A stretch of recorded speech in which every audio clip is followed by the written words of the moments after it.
시청자 여러분 안녕하십니까? KBS 9시 뉴스 여러분 안녕하십니까? 여러분 안녕하십니까? 여러분 안녕하십니까? 여러분 안녕하십니까? 오늘의 주요 KBS 뉴스입니다. 뉴스룸을 시작하겠습니다. 조중동 지금 조중동이 계속 이렇게 경영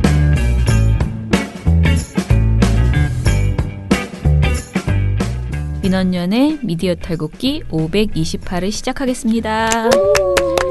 예, 안녕하세요. 저는 민원연에서 사무처장을 맡고 있는 김원경입니다. 네, 활동가 엄재희입니다. 이정일입니다.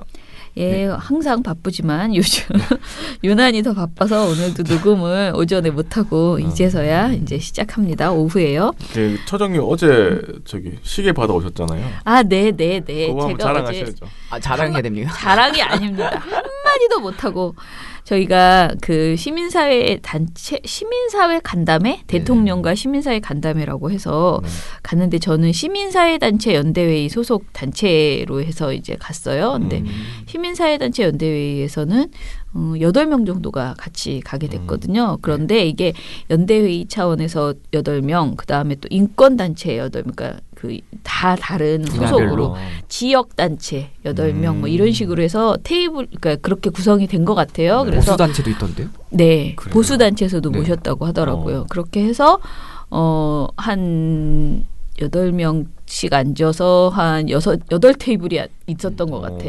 그러니까 뭐 엄청나게 갔겠죠. 엄청 많네요. 네. 게다가 정보부 청와대에 계신 분들과 그다음에 이제 그 질문하는 내용에 대해서 답변해 주실 수 있는 사람들, 그런 사람들도 오고, 그다음에 국회의원들 네. 여당 의원들도 꽤 많이 오셨어요. 그래가지고 막 이렇게 서로 대통령과 인사하고 만남을 했습니까? 재미있는. 대통령은 나를 아는 것 같지 않습니다. 아, 그래요?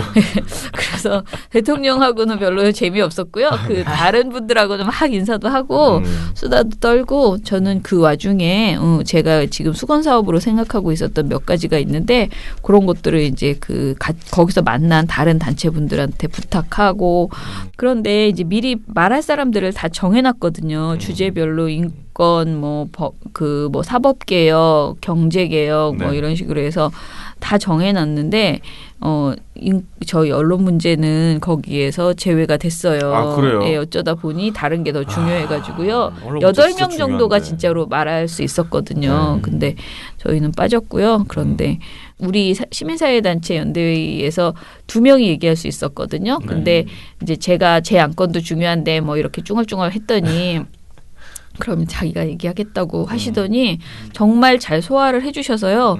저는 아주 만족스럽게 생각을 하는데, 저희가 지금 밀고 있는 의제는, 대통령 앞에 가져갈 수 있는 유일한 의제는 사실은 미디어개혁위원회입니다. 그래서 지금 현재 우리에게 뉴미디어 시대라고도 말하는 것이 이제는 좀 그것도 올드하게 느껴질 정도로 굉장히 미디어 시장이 굉장히 빨리 급변하고 있잖아요. 네. 그런 상황에서 이제 뭐 각자 유튜브 자기가 보고 싶은 거 구구 뭐 극자 뭐 이런 식으로 자기들끼리 알아서 나눠서 보고 소통이 안 돼요.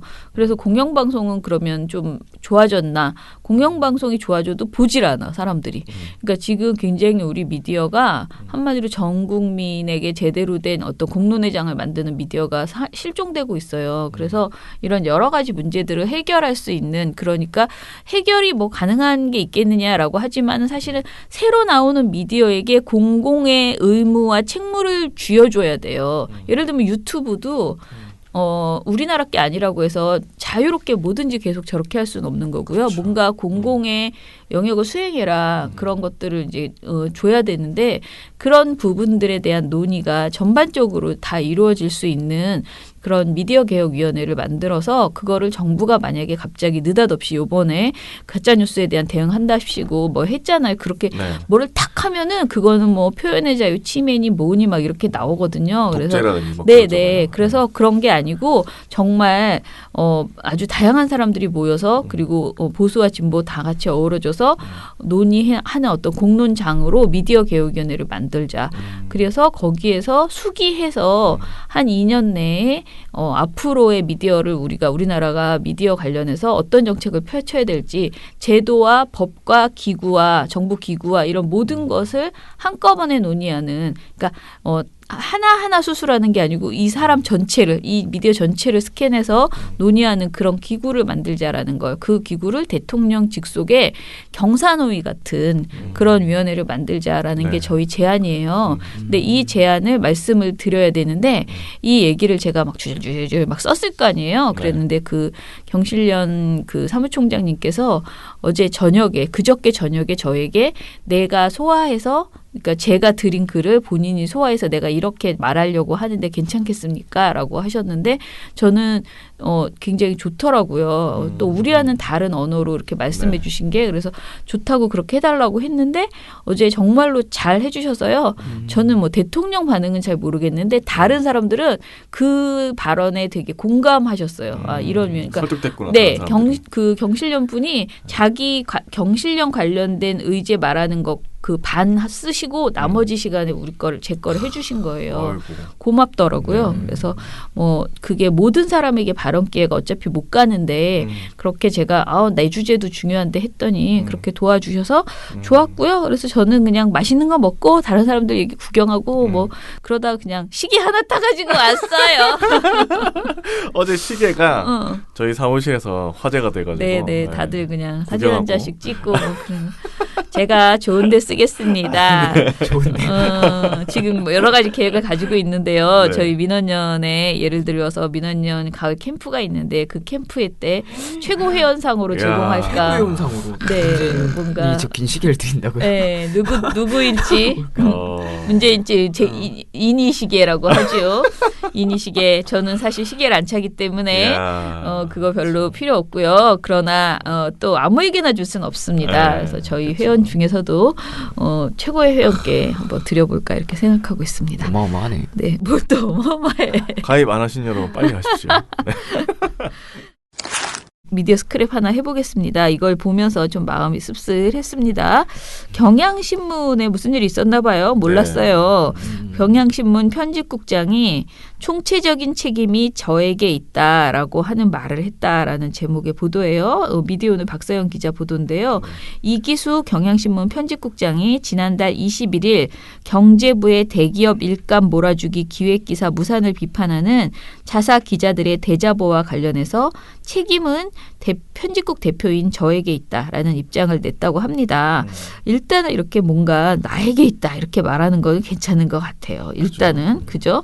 어떤 사람은 난 몰라요. 나는 이렇게. 잘못이 없다. 뭐 이럴 텐데. 그런 사람도 많은데 경향신문 기자들이요. 지난달 11일과 18일 두 번에 걸쳐서 경영진과 편집국장을 비판하는 대자보를 게시했대요. 기자들은 당시 대자보에서 경제부의 대기업 일감 몰아주기 기획기사 무산 사건의 핵심은 편집국장이 정부, 대기업과의 관계를 신경 쓰다가 이렇게 된 것이다 라고 비판했다고 합니다. 기자 77명이 하는 그 말은요. 경제부 기자 3인이 지난해 말부터 아이고 올해도 했네요. 지난해 말부터 규제 사각지대에 있는 600개 기업 현황을 5개월간 취재 분석한 일감 몰아주기 기사를 기획했다. 그런데 편집국장이 일감 몰아주기 이슈가 뜨겁지 않다라는 이유를 들어서 기사를 무산시켰다라고 이렇게 주장을 했습니다. 두 번째 대자보가 나온 지 사흘 뒤인 21일 이기수 편집국장이 입장을 밝힌 건데요. 이 편집국장은 충분한 소통과 피드백을 못해준 책임은 편집국 대표인 저에게 있다. 총체적 책임이 국장에게 있다는 뜻을 임명권자에게 전할 생각이다. 후배 기자들이 요구한 경향의 미래 논의 기구도 건의하겠다. 회사도 내부에서 준비해온 사안으로 듣고 있고 참여폭을 넓히고 속도를 내자는 뜻을 전할 것이다 라고 했습니다. 새로운 국장이 온다고 한들 그 국장이 뭔가 다른 리더십을 발휘할 수 있겠나. 독립언론이라는 총의가 훼손되지 않을 방안을 마련해야 한다. 경향신문도 광고 수익이 있을 텐데 재벌로부터 눈치를 보지 않으려면 어떻게 할 것인지 대안을 생각해봐야 한다. 평기자들도 사측이 광고주로부터 탄압을 받는다고 하면 상여금을 반납하겠다는 의지라도 보여야 하지 않나. 결의를 보여줄 필요가 있다라고 지적을 했습니다. 좀 아니지 않나요? 근데요. 기사를, 지금 경향신문은 이제 그 기자들이 즉 주주인 그런 상황이잖아요. 네. 그러다 보니까 이제 그냥 단순 노동자라고 또 하기는 어려운 부분이 있는 거죠. 근데 지금 경향신문이 정말 어려워요. 그래서 편집국장이 뭔가 눈치를 볼 수도 있었을 거라는 광고주에. 생각은 분명히 들어요. 네. 왜냐하면 정말 그렇겠죠, 자칫 기사 막 까다가 광고주 다 끊어버리면. 떨어져 나가면은 진짜 어려운 상황이거든요. 대안이 없고. 그러다 보니까 아까 위에서 말한 이 편집국장이 떠나면 새로운 국장이 오면 달라지느냐. 돈이 없는데 뭐 리더십 이런 것보다 일단 돈이 있어야 돈 됩니다. 있어야지. 예, 돈이 없는데 독립을 어쩔 하지. 것이냐. 예, 독립 언론은 무슨 독립 언론 돈이 없는데 지금 이런 거잖아. 참 어렵네요. 씁쓸하네요. 네. 그죠? 요즘 경향신문이 좀 좋은 보도가 안 나와서 저희도 좀 답답하거든요. 이상하게 최근에 한 1년 동안 경향신문에 상 드리기가 참 쉽지 않네요. 그죠? 그러고 보니까 없는 것 같아요. 네. 한겨레가 네. 많이 받았죠. 그게 우리가 사실은 뭐 경향신문을 안 보는 게 아니잖아요. 주의 깊게 계속 보는데도 이렇게 상줄 만한 정도의 어떤 특종이라든가 이런 것들은 또 하지 못하고 특종이 아니어도 사실 좋은 우린 기사들. 특종이 아니어도 잘 주거든요. 그쵸. 그냥 잘 짚었어요. 그냥 새로운 문제의식이나. 그런데 그런 보도들도 부족하고 이랬었는데 지금 이렇게 안에서 이제 어떻게 보면 뭐 굉장히 큰 어려움 속에서 서로 지지고 볶고 있다라는 것이 밖으로 드러났네요. 뭐가 더 먼저일까요? 저는 어찌됐든 간에 시민들이 이런 좋은 언론들 경향신문이나 한겨레에 대해서 뭐 이렇게 자꾸 못하는 게 보이기도 해요. 그런데 그것만 가지고 자꾸 꾸짖으면서 이제 우리가 안 보게 될 경우에 우리가 정말 한겨레 경향이 없는 그 조중동만 있는 신문시장 이건 또 끔찍한데요? 너무 진짜 끔찍해요. 끔찍하다, 진짜. 네. 그래서 좀 많이 어떻게 해서든 지원과 뭐 지지, 응원 이런 게 필요하겠다라는 생각이 들고요.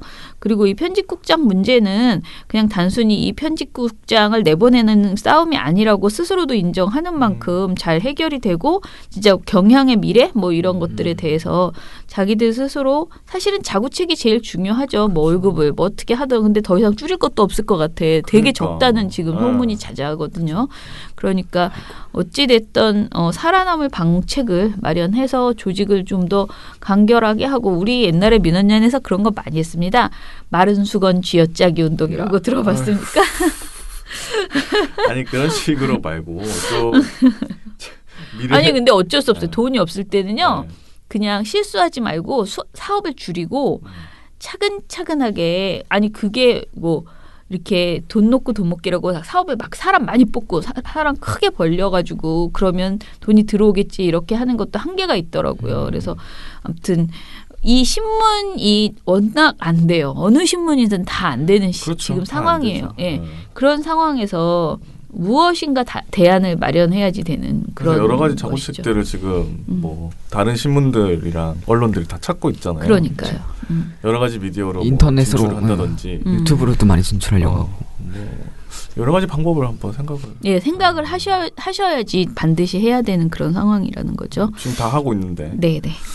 원래 경향신문도 뭐 SNS 엄청 잘한다고 소문나고 막 그랬었는데 그죠? 근데 지금 뭐 아무튼 이런 유튜브나 그런 채널도 있고 네. 영상 있습니까? 콘텐츠도 아, 있고 한데 네. 사실 그렇게 인기가 없더라고요. 그러니까요. 그러면 또 다른 방법을 또 생각을 해보셔야 될 것 같은데. 그러니까 말입니다. 자, 그러면은 오늘은 제이 씨가 들어온 이유는요. 또 모니터 보고서가 하나 나왔습니다. 조중동이 지금 도올 선생을 뭐라고 욕해대고 네. 있는지 요거에 대해서 네. 짚어보겠습니다. 자, 시작할게요. History is written by the conquerors, never the other way around. 역사는 정복자들에 의해서만 기록된다. 그 반대는 없다. 내가 동경하는 것은 망각과 소멸. 이것이 한대수입니다. This is 한대수! 민원연 신문 모니터. 도올 김용옥 특집.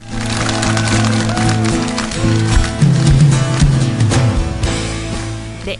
네, 원래 이 제목을 하려고 했었는데 되게 김용옥 오랜만에 듣는 이름 아닙니까? 되게. 그래요? 전 진짜 오랜만에 왜? 듣는 JTBC에서 많이 해요? 차이나는 무슨 한두 번 클래스 하면서 거기서 되게 인기 좋았는데 몰라 나는 도울 선생이 나름 나름 챙겨보시군요. 왜냐면 제가 학교 다닐 때 이 사람이 빵 떴어요. 여자란 아, 무엇인가라는 그 글을 가지고 제가 대학교 때 여자란 무엇인가를 읽으며 아, 이 사람은 무엇인가.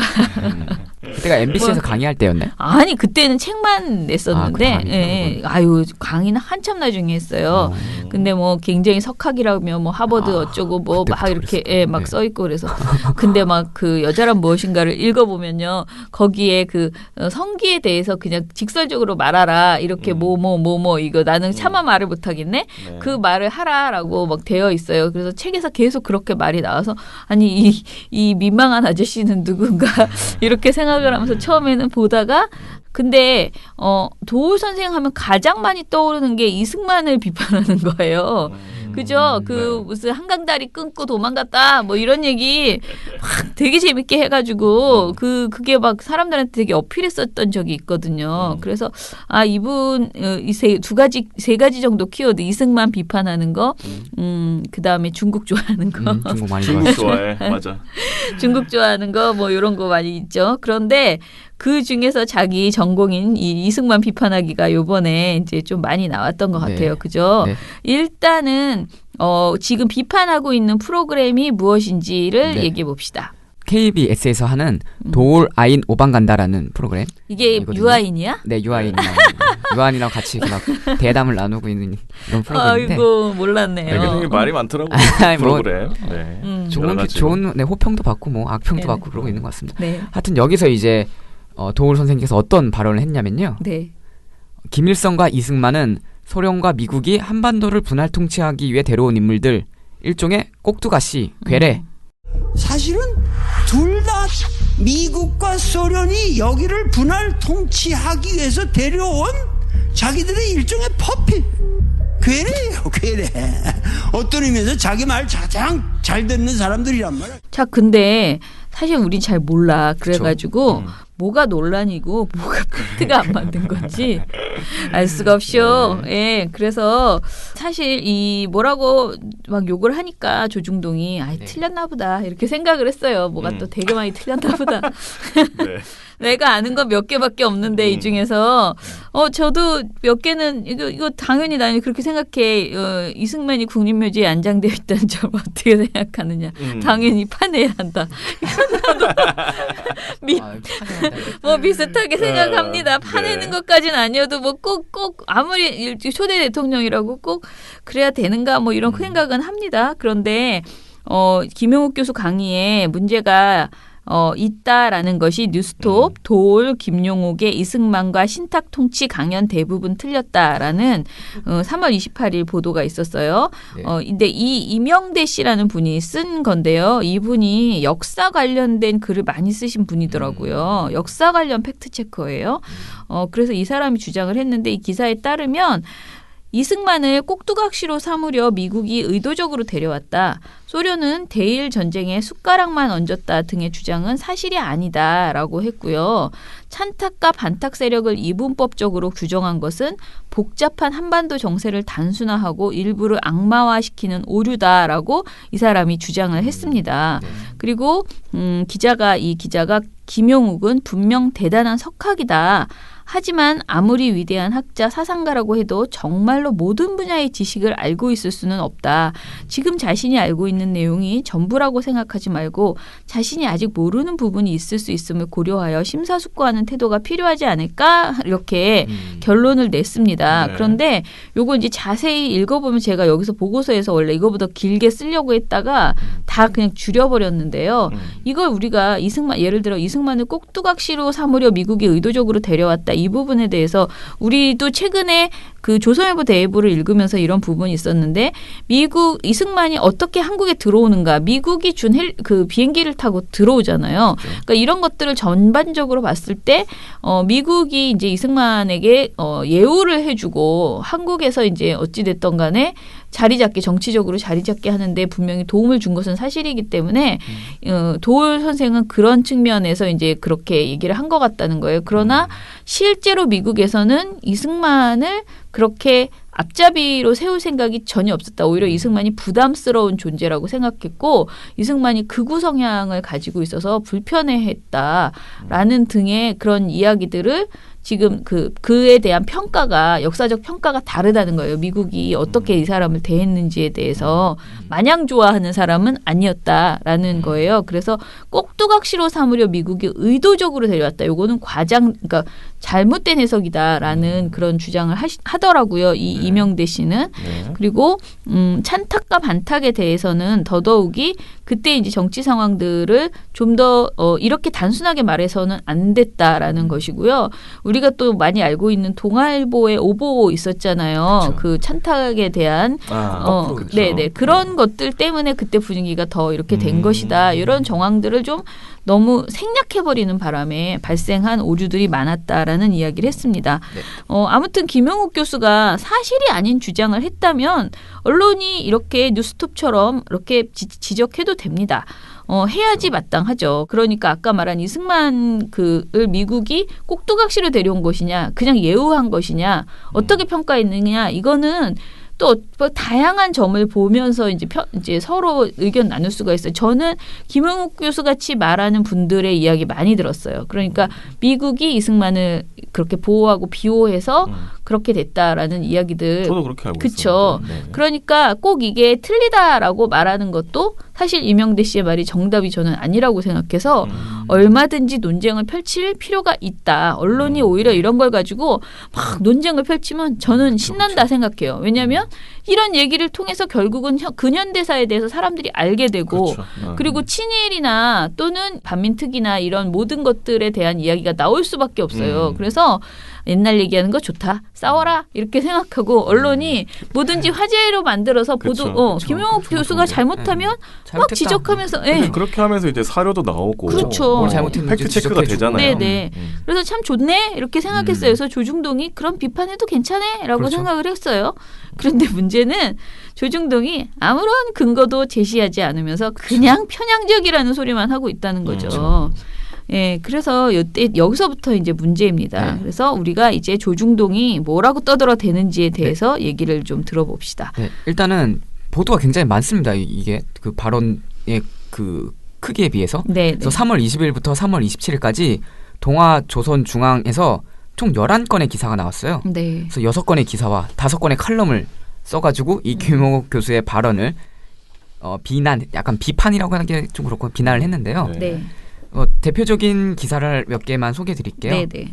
3월 20일자 조선일보 기사인데 도올 김용호 KBS에서 이승만은 미국의 괴뢰 국립묘지에서 파내야 라는 이런 자극적인 헤드라인을 뽑고 네. 일방적으로 편향된 시각을 그대로 표출했다 이렇게 평가했습니다. 그런데 대부분 이제 KBS를 공격하는데 많은 지면을 할애해요 이 언론들이. 네. 조선일보는 그 21일자에는 KBS 공영방송 맞냐 시청자 비판 쏟아져이라는 기사에서 KBS 그 홈페이지에 올라온 시청자들의 어떤 의견만 이렇게 막 따왔어요. 네. 그래서 뭐 초대 대통령의 업적을 송두리째 부정하는 건 지금 대한민국을 부정하는 것이다. 뭐 이런 인터넷 글을 기사에 담기도 했고 이승만 대통령을 괴뢰라고 하는 사람이 대한민국 사람 맞냐? 뭐 이런 걸 그냥 퍼날랐습니다. 그 다음에 이제 뭐 3월 27일 기자 칼럼에서는 일부 좌파 세력은 일찌감치 소셜미디어 공간을 이용해 그들만의 역사 만들기에 나선 지 오래라면서 최근에는 KBS에까지 뛰어들었다. 문재인 정부는 민족 상잔을 벌인 6.25 전쟁이나 빛나는 산업화 시기의 역사는 애써 외면하고 해방 공간 남한에서 벌어진 일을 부정한 역사로 보고 이를 바로잡자는 이른바 역사 정치를 벌이고 있다. KBS는 김 교수의 입을 빌려 현 정부 역사 정치에 자신들이 적극적으로 동조하고 있음을 보여줬다고 주장했습니다. KBS가 뭐 계속 동조하고 있다는 거죠. 역사 왜곡이. 아무튼 KBS는 동네 북이에요. 그죠? 그러니까요. 중앙일보도 네. KBS는 숨만 쉬어도 욕을 먹어. 네. 아니 뭐 얼마 전에 그 김제동 오늘 밤 김제동에서 김수근 씨인가요? 이수근 네, 씨인가? 그분하고 똑같은 이야기가 계속 되고 있는 네, 거예요. 네. 네. 중앙일보도 사설에서 이승만은 파내야 KBS는 과연 공영방송이 맞는가? 그래서 거기서 이런 사설에서 당장 김용옥 발언에 대해서 당장 정치 편향, 역사 왜곡 비판이 나왔다. 공영방송의 덕목인 공공성, 공정성, 객관성, 균형감을 KBS 스스로 저버린 모양새다. 뭐 이렇게 비상을 했습니다. 예, 뭐 다들 난립니다. 동아일보도 그렇고. 네, 동아일보도 마찬가지로 특히 송평인 칼럼이 재밌네요. 3월 27일에 관심종자 김영욱 확인 너무하다. 관심 좀 확인 최장집은 확인이래 그래도.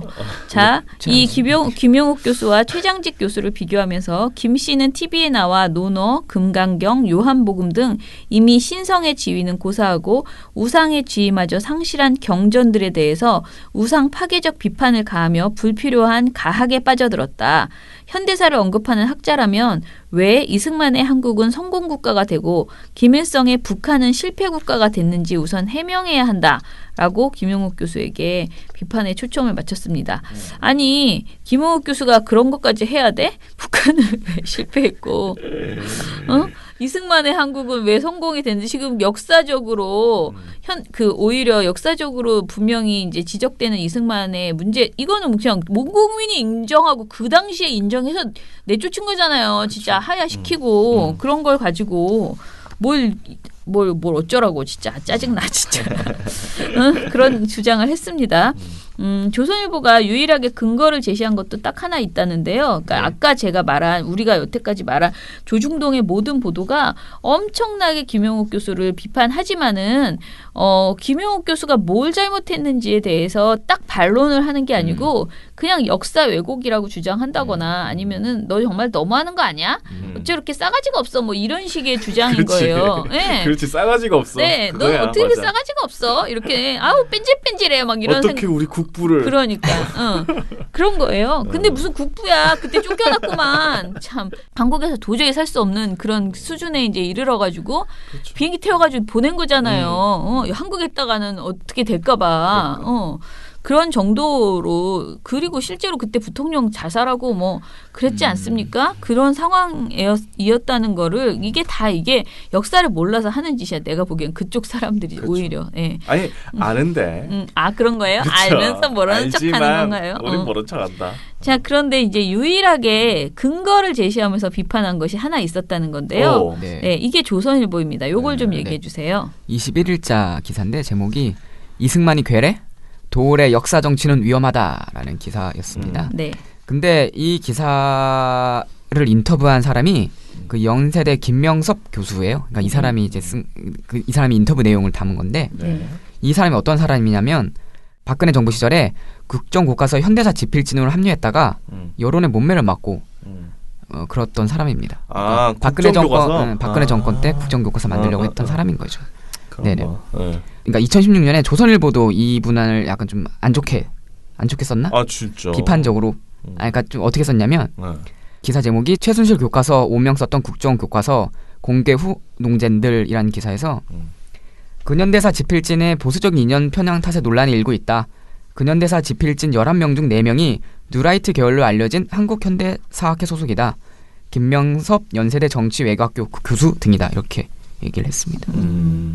최순실 교과서에 어떻게 넣어버렸네요. 그렇죠. 거기서 그 함께 사람을? 작업했던 사람이 이제 최순실 사람이다 이런 느낌이잖아요. 약간. 뭐 그렇게 봐도 될까요? 김용국을 이제 그런 사람이 이제 김용국을 비판했다라고 하죠. 그런데 이 조선일보가 아까 이제 소개한 김명섭의 그 양력은 80년대 베스트셀러 해전사의 인식 우리가 대따 좋아했던 저 진짜 이거 집에 6권 있었습니다. 해방 전후사의 인식. 이 책이 스터디할 때 정말 이 똥똥한 책이 통통해요. 근데 엄청 많이 읽어요. 여기 우리 송권 선생님, 이영희 선생님, 기타 등등 굉장히 많은 그 해방 전후사를 알게 되는 굉장히 그 중요한 책인데 이 책의 필진으로 한국 정치 외교 사학회장을 지냈다라는 것이 조선일보가 김명섭 교수에 대해서 소개한 전부였는데요. 최경영 기자가 한국 언론 오도독이라고 요즘 자꾸 글을 쓰잖아요. 네. 거기서 조선일보 인터뷰 기사 조선일보처럼만 쓰지 말라라는 그런 기사를 하나 냈는데 네. 여기서 보통 이런 경우 서구 선진 언론은 그 사람의 주요 양력을 다 써준다. 그가 그런 다양한 정치적 이력을 가지고 있다는 것을 독자, 시청자들에게 전달해야 인터뷰를 하는 언론사의 의도도 의심받지 않기 때문이다라고 꼬집었습니다. 그렇죠. 우리도 이런 얘기를 거듭 주장했죠. 왜냐하면 종편에서 자꾸만 그 가장 짭짤해 보이는 그런 괜찮은 양력 하나만 그 현직이나 전직이나 뭐 전 의원 뭐 이런 것만 하잖아요. 그런데 그렇죠. 또 의원도 아니고 무슨 연구소 뭐 이런 거 써놔요. 맞아요. 그런데 사실은 그 사람이 지금 다른 거를 막 하고 있어요. 물밑 작업으로 막 어디 연구원 그 뭐 자유한국당 연구원에 걸쳐 있고 뭐 막 난리예요. 뭐 바른미래당에 뭐고 뭐 이런 거요. 근데 그거를 다 감추고 그냥 이상한 객관적인 것 같은 무슨 어디 개건 교수 뭐 이런 연구소 이런 것만 쫙 써줘요. 그럼 그 사람이 막 굉장히 객관적인 척하면서 막 정부 비판하고 그러면은 저 사람 정말 옳은 소리 하나 보다 이렇게 생각하지만 사실은 정치적 입장을 가지고 하는 소리였다라는 것을 우리가 속는 거죠. 그런데 그 이력을 밑에서요. 그 사람이 말할 때 옆으로 이렇게 굴러가면서 글이 이렇게 자막이 지나가면서 최소한 2-3개의 주요 양력, 그 사람의 양력을 딱딱딱 보여주면 좀 우리가 감안할 수 있잖아. 접고 들을 수 있잖아. 그렇군. 이렇게 생각할 수 있는데 그 기회를 우리한테 안 주는 거지. 그래서 우리가 최경영 기자가 말하는 것처럼 독자 시청자한테 골고루 정보를 전달해 줘야 그 인터뷰의 의도나 또는 언론사의 의도를 우리가 좀 파악할 수 있다. 의심하지 않을 수 있다라는 내용입니다. 네. 자, 인터뷰 내용도 학계의 공통된 의견이 아닌 일방적 주장이거나 반공주의에 매몰된 평가에 가까웠어요. 이 김명석 교수가 한 말이. 그래서 김명석 교수의 말을 좀 더 좀 짚어볼까요? 네. 우리 김 교수님께서 네. 이승만이 한국이 2차 대전 참전국이 아니면서 1943년 카이로 회담서 독립을 보장받는데도 기여했다라고 얘기했어요. 그러니까 이승만이 이 카이로 회담에서 우리나라가 독립을 보장받는데 기여를 했다, 일조를 했다라고 주장을 했어요. 네. 그래서 이제 우리가 이 발언에 대해서 팩트 체크를 해본 거죠. 일단은 뭐 동아일보 기사를 하나 가져왔는데 카이로 선언에 한국 독립결의 누가 이끌었나라는 제목에서 이 보도는 2014년 보도네요. 좀 오래된 거죠. 네. 학계에선 카이로 선언에 한국 독립 조항이 들어가는 과정에서 미국과 중국 가운데 어느 나라가 주도했는지를 놓고 논쟁을 벌여왔다. 그동안은 장제스 역할론이 정설로 여겨져 왔다. 그러니까 중국의 장제스가 큰 기여를 했다라는 이야기예요. 그리고 이게 이제 이 장제스 역할론이라는 게 사실 학계 정설로 받아들여져 있고 이 이승만의 공이 컸다는 건 유영익 국사편찬위원장을 필두로 한 그분들의 이제 주장인 거죠. 네. 근데 이 사람이 어떤 사람이냐면 역시 박근혜 정부의 국정교과서 추진 당시에 국사편찬위원장에 되어가지고 총대를 맨 사람이에요. 근데 이 사람이 이제 루스벨트가 한국 독립에 적극적이었고 장제스는 수동적, 소극적으로 찬성했을 뿐이라면서 나아가 루스벨트가 이런 태도를 보인 것은 독립의 당위성을 알리는 서신을 보내는 등 외교적 노력을 한 이승만의 공이 컸다라고 얘기했습니다. 그러니까 한마디로 루스벨트가 다 했는데 루스벨트를 그렇게 민 것이 이승만이다. 그래서 이렇게 주장을 했어요. 유영익 국사편찬위원장이. 그런데 이 사람이 전부 다 그 보수 보수 언론사죠. 뉴라이트면 보수가 아니지 않나요? 그건가요? 알겠습니다. 전 뉴라이트라고. 네, 아무튼 뉴라이트. 네네. 자, 그리고 신탁통치 관련해서 김영욱 교수 발언에 대한 인터뷰 내용은 역사적 사실보다는 평가에 가까운 내용들이었다라고 우리가 지적할 수 있어요. 일단은 김명석 교수는 김영욱 교수가 찬탁은 합리적 판단, 반탁은 꼴통이라고 한 데 대해서 일제가 패망했는데 5년간 더 신탁통치를 받아야 한다는 안에 민중은 당시 분노했다. 요즘 학계에 찬탁이 최선의 선택이었다고 말하는 분들이 있다. 반탁은 당시 국민 여론에 따른 대세였다.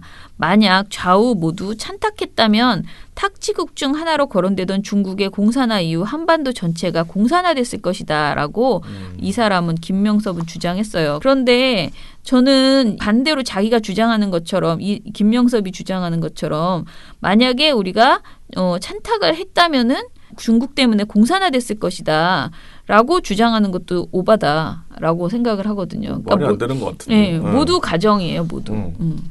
이런 식의 주장은 반론이 되지 못한다.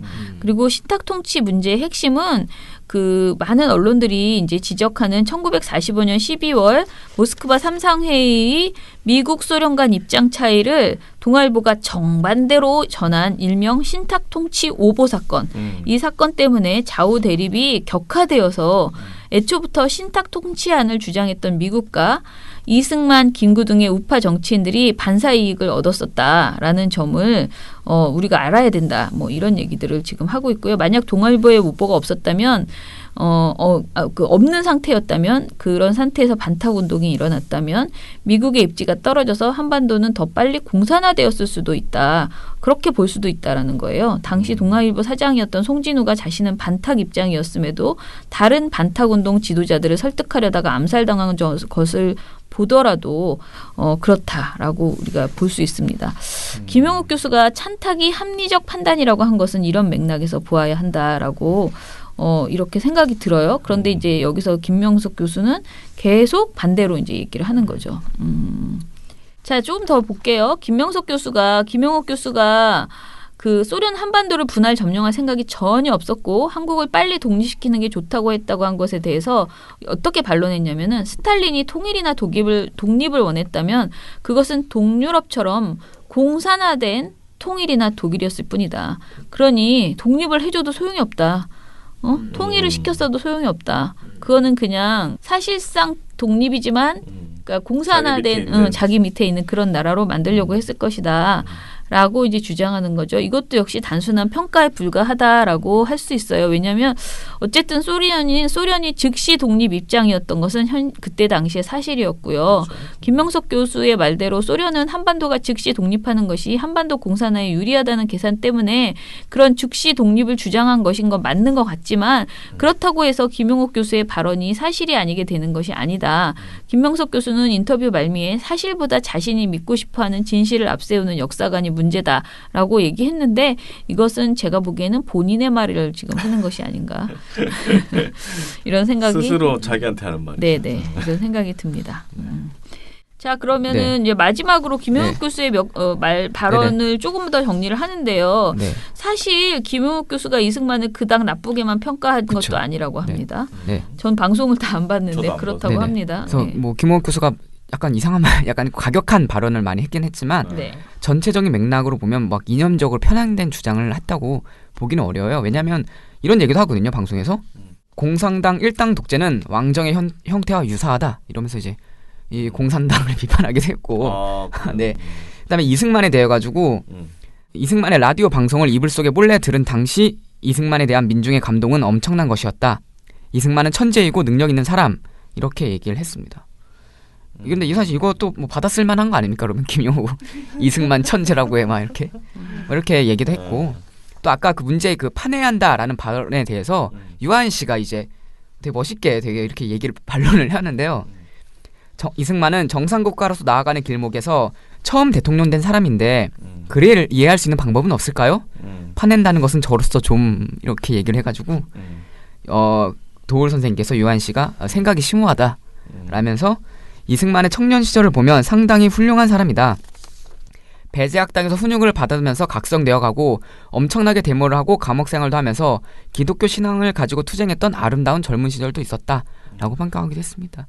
그러니까 이제 이승만을 무덤에서 파내야 된다라는 발언만 짚고 어떤 공격하기보다는 우리 이 역사를 어떻게 봐야 되고 어떻게 해석할지를 좀 논의했으면 좋겠다라고 생각을 합니다. 네. 이게 그렇죠. 정말 무덤에서 파낸다기보다는 그 사람이 가지고 있는 그 지나치게 평가되어 있는 어떻게 보면은 그 거의 우상에 가깝게 무슨 대한민국 국부 막 이러면서 되고 있는 사실 제대로 평가가 안 돼 있는 거니까 우리가 공과를 다 평가하자고 하더라도 너무 공만 많아. 과가 계속 안 나와.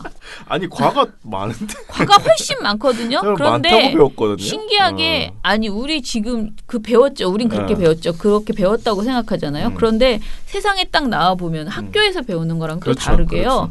세상에 딱 나와 보면은 뭐라 그래야 되나 공을 얘기해야 돼. 과를 얘기하면은 이상한 사람이 돼. 우리가 굉장히 이상한 사람으로 얘네들이 쳐요. 지금 도울이 이승만이 지금 당하고 있는 것도 딱 그 꼴인 거예요. 공과 중에서 공만 말해. 공만 말해야 돼. 왜 과를 말하고 그래? 이렇게 하면서 지금 혼내고 있는 거죠. 저도 여러 가지 경로로 뭐 책이든 뭐 다른 방송으로든 해서 얻은 정보는 과가 훨씬 더 많은 것 같은 느낌이. 근데 내가 보기에는 그건 이정일 PD가 조금 더 다른 사람에 비해서 좀 더 많이 주워 들은 것 같고요. 이게 잘 모르는 사람들이 훨씬 많아요. 그렇지 않나요? 이승만 그러면은 왠지 우리 초대 대통령. 그리고 그 정말 말년이 안 좋았다라는 거 잘 모르고 뭐 독재 이런 것도 독재 그러면 박정희 독재는 좀 알아도 우리가 이승만 독재 이런 거는 또 잘 모르고 그런 경향이 있습니다. 네. 근데 아무튼 조을 선생이 좀 더 치밀하게 얘기를 해서 한 개도 틀리는 거 없이 말해줬으면 더 좋았겠지만은 저는 이게 틀렸다라기보다는 사실은 제가 아까 말한 그 어떤 해석의 문제, 역사에 대한 평가의 문제라고 저는 생각을 하거든요. 그렇죠. 네. 그래서 이런 부분도 뉴스톱에서 말한 것처럼 몇 가지는 좀 부족하다라고는 하지만은 뭐 이승만 전 대통령이 문제가 있었던 것은 분명하고 이런 것들에 대해서 3.1운동 그 100주년 있는 날 3.1운동 100주년 그러니까 임시정부 100주년 기념 토크 프로그램인데 이런 것도 못하나? 뭐 할 수도 있지. 네, 그거 가지고 그렇죠. 뭘 이렇게 호들갑을 떨면서 방송 하나 했다고 신문이 11개나 보도를 하고 그럽니까? 굉장히 오바. 정말 보도할 게 되게 없나 봅니다. 우리 언론은 지금 전쟁 중입니다. 매일 7천만 명을 죽음에 이르게 할 수도 있는 언론. 언론사 스스로를 죽이고 언론 소비자도 위험에 빠뜨릴 수 있습니다. 더 나은 언론을 위해 민주언론 시민연합. 네. 이처진 386님께서 민원연이 KBS 저리톡과 협업하는 게 어떨런지요. 뭐 자꾸 협업하래. 아 이거 저널리즘 제이 저리톡 말씀하시는 네, 거죠? 저널리즘 토크쇼. 네. 언론 비평에 대하여 대한민국에서 최고 수준의 민원연을 제외한다면 손석희 없는 JTBC 아닐까요? 민원연도 저리톡 전담자를 두어 코너를 만들면 출연료도 받을 수 있어 좋고 양질의 언론 비평도 제공받아 좋고 손석희도 좋고 JTBC도 좋은 것 아니지요. 요새 그 손석희 KBS 아닐까요? 네, 아무튼. 네. 처음부터 지상파 진입이 힘들면 저리톡도 유튜브를 하고 있으니 그거부터 공략하고 차츰 진로서 승부해서 정규 방송으로 나가는 것도 좋을 듯합니다.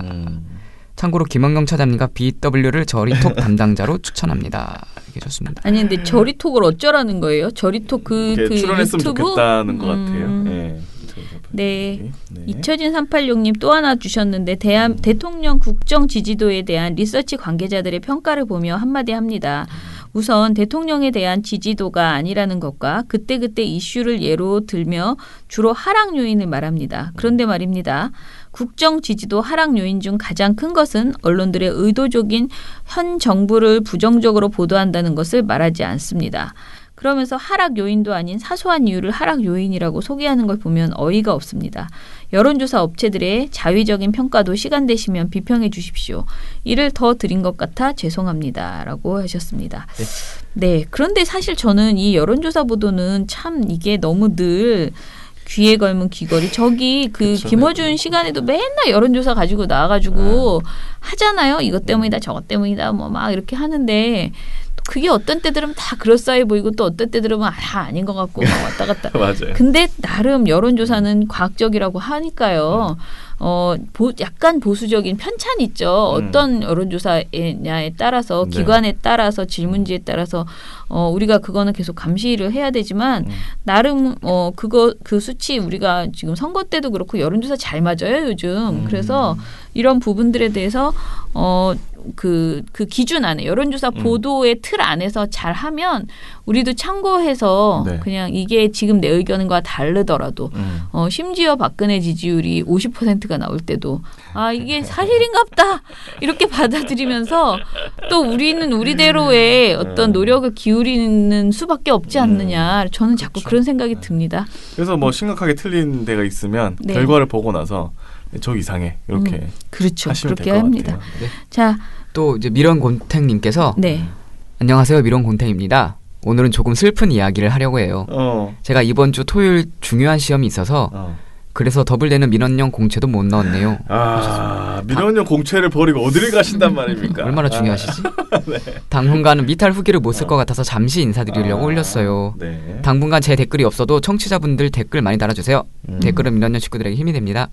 후기는 휴일을 이용해서 다 올리겠습니다. 감사합니다. 참, 열심히 사십시오. 시험 잘 보십시오. 잘 보십시오. SJSJS 님께서 열심히 하는 모습 존경합니다 하셨고요. 네, 감사합니다. 티에노님, 임동준 활동가가 원래 타이밍에 나오셨으나 잊지 않고 제 타이밍에 들을 땐 업무 활동가. 그러니까 그 티에노님이 제 타이밍에 들으면 업무 활동가만 맨날 나온다. 뭐 몰아듣다가 아니면은 뭐 이렇게 하는데 자기가 올라온 거 들을 때마다 업무 활동가가 나오더라. 아 진짜요? 네, 그렇게 하셨는데 오늘은 임동준 활동가가 나와서 그런가 보다 했는데 또다시 업무 활동가가 나왔다. 그러면은 티에노님은 듣기만 하면 업무가 나오는 그렇지. 거네. 참 어렵게도 얘기했습니다 지금. 아유 정말. 그러면서 자기는 뭐랬냐면은 서프를 서핑, 물타기 이것은 식자층 아재 개그다. 임동준 활동가의 앞날이 그리 밝지만은 않아 보인다는 네. 생각이 듭니다. 날씨가 춥습니다. 쉬세요. 맨날 쉬래. 네, 감사합니다. 왜? 고용은 내가 했는데 쉬라는 말은 맨날 자기가 해. 네, 임동준 활동가가 나이가 되게 어린데 네, 벌써 아재 개그를 네. 그러고 보니 막내입니다. 막내. 네. 지금 우리 딸하고 한 살 차이밖에 안 납니다. 토끼둘 양한마리님 감사하셨습니다. 너무너무 감사드립니다. 네, 다들 감사하고요. 저희가 잊혀진 386님이 지적하신 그 언론 보도 특히 이제 이 리서치 관계자들이 뭐라 이렇게 썰 푸는 거 있잖아요. 저는 솔직히 말하면 여론조사 그 자체는 요즘 굉장히 많이 객관적으로 됐다고 생각하거든요. 근데 그 썰을 풀 때 그 해석이 좀 너무 비전문적일 때가 있어요. 이런 부분은 좀 그렇죠. 한번 네. 살펴보도록 하겠습니다. 네. 네, 감사하고요. 저희는 또 내일 찾아뵐게요. 제가 내일 너무너무너무 또 바쁩니다. 그래서 오늘 저녁에 내일 방송까지 미리 녹음을 해요. 그래서 내일은 댓글을 읽어드리지 않고요. 쓱 수요일은 지나가겠습니다. 민원연의 미디어 태국기는 내일도 열심히 털어드리겠습니다. 탈탈탈 안녕. 네, 오늘 뉴스데스크 마치겠습니다. 청년에게 시청해주신 꿈과 희망을 여러분 채널 A가 고맙습니다. 함께합니다. 시청해주셔서 KBS 9 뉴스 오늘 순서 모두 마치겠습니다. SBS는 앞으로도 내일 끝까지 뵙겠습니다. 파헤치겠습니다. 고맙습니다. 오늘 뉴스 8시 라인 모두 뉴스 마치겠습니다. 여기서 마치겠습니다. 시청해주셔서 고맙습니다. 뉴스팔 여기서 마치겠습니다. 저희들은 내일도 함께해 주셔서 최선을 다하겠습니다. 여러분 고맙습니다. 탈탈탈 안녕.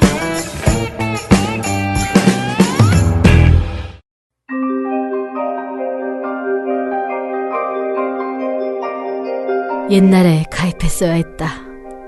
옛날에 가입했으면 언론에 대해서 더 많이 알았을 텐데. 지금이 중요하지 않을까? 지금 이 광고를 듣고 있는 동안에도 지금은 옛날이 되고 있다. 민주언론 시민연합.